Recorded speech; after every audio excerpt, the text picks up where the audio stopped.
Baik, kita lanjutkan belajarannya, yaitu tentang bab 10 ya, Undang-Undang Dasar 1945 tentang warga negara dan penduduk.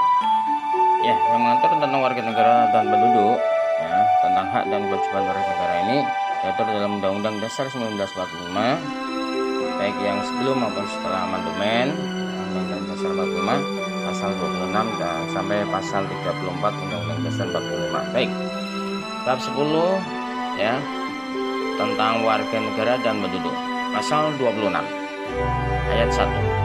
Yang menjadi warga negara Indonesia adalah orang-orang bangsa Indonesia asli dan orang-orang bangsa lain yang disahkan dengan undang-undang sebagai warga negara. Pasal 26 ayat 2. Penduduk adalah warga negara Indonesia dan orang asing yang bertempat tinggal di Indonesia. Pasal 26 ayat 3. Hal-hal yang mengenai warga negara dan penduduk diatur dengan undang-undang.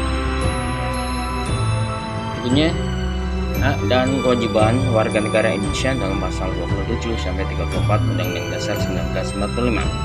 Pasal 27 ayat 1. Segala warga negara bersamaan kedudukannya di dalam hukum dan pemerintahan dan wajib menjunjung hukum dan pemerintahan itu dengan tidak ada kecualinya. Nah, di dalam penjelasan ini, dalam bunyi pasal 27 ayat 1 ini mengandung hak untuk hak warga negara, maksudnya hak untuk diperlakukan yang sama di dalam hukum dan pemerintahan. Sedangkan di dalamnya juga mengandung kewajiban warga negara, yaitu kewajibannya setiap warga negara menjunjung hukum dan pemerintahan.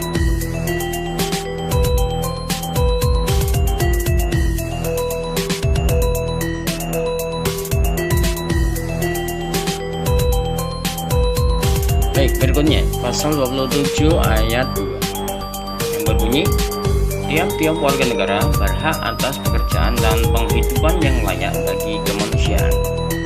Yang di dalam bunyi pasal 27 ayat 2 ini mengandung hak pada setiap warga negara, yaitu tiap-tiap warga negara berhak atas pekerjaan dan penghidupan yang layak bagi kemanusiaan. Selain ada hak, juga ada kewajiban bagi setiap warga negara, yaitu tiap-tiap warga negara wajib mendapatkan pekerjaan yang ada dan mendapatkan penghidupan yang layak bagi kemanusiaan.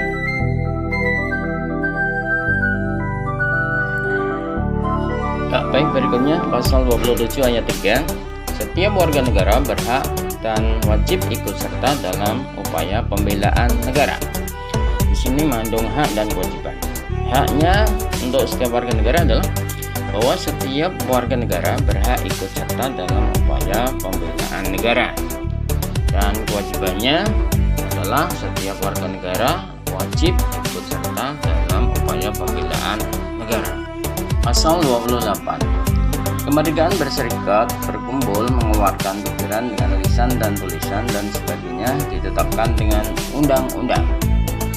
Di sini mengandung hak setiap warga negara untuk mengeluarkan pikiran, berpendapat, berserikat, dan berkumpul. Di dalamnya juga ada kewajiban bagi warga negara untuk memiliki kemampuan berorganisasi dan melaksanakan aturan-aturan lainnya. Di antaranya adalah semua organisasi harus berdasarkan Pancasila sebagai asasnya, dan semua media pers dalam mengeluarkan pikiran dalam pembuatannya selain bebas harus pula bertanggung jawab dan sebagainya.